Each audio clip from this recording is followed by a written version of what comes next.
Do you ever find yourself replaying a simple conversation in your head, analyzing every word you said? Or maybe you lie awake at night, your mind racing with what-if scenarios about something that hasn't even happened. If this sounds familiar, you're not alone. This is overthinking, and it's something many of us do, often in secret. So, what's really going on in the minds of people who secretly overthink everything? Let's dive into the psychology behind it. At its core, overthinking is a pattern of dwelling on the same thoughts repeatedly. It's like having a hamster on a wheel inside your brain, running and running but getting nowhere. Psychologists often break this down into two types: rumination, which is obsessing over past events, and worry, which is fixating on future uncertainties. One of the biggest drivers of overthinking is a deep-seated need for control. Overthinkers often believe that if they just analyze a situation enough, they can predict every possible outcome and prevent anything bad from happening. It's a defense mechanism. By mentally preparing for the worst-case scenario, they feel a false sense of security, as if they're protecting themselves from future pain or disappointment. Another key factor is perfectionism. People who hold themselves to impossibly high standards are prime candidates for overthinking.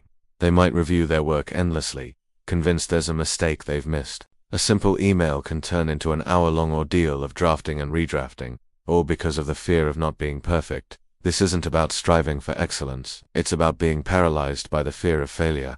Past experiences also play a huge role.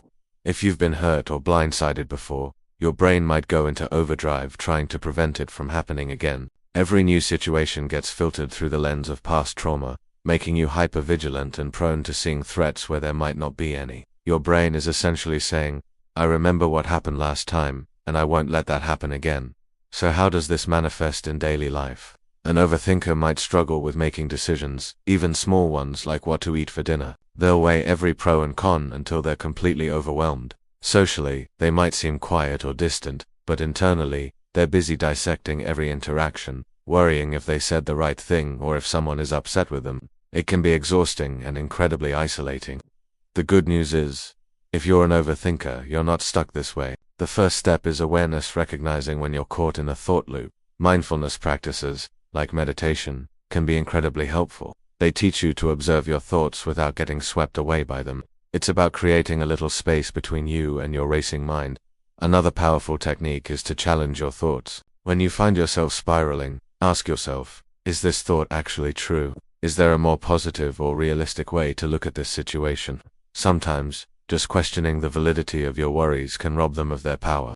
Setting aside a dedicated worry time can also work wonders.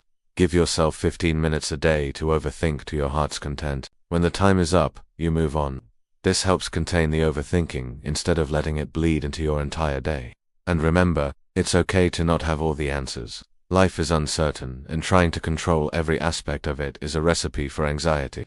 Learning to embrace a little bit of ambiguity can be incredibly liberating. If overthinking is significantly impacting your life, reaching out to a mental health professional can provide you with personalized strategies and support. There is no shame in asking for help. Overthinking is a tough habit to break, but with patience and practice, you can learn to quiet the noise and live more in the present moment. You deserve that peace.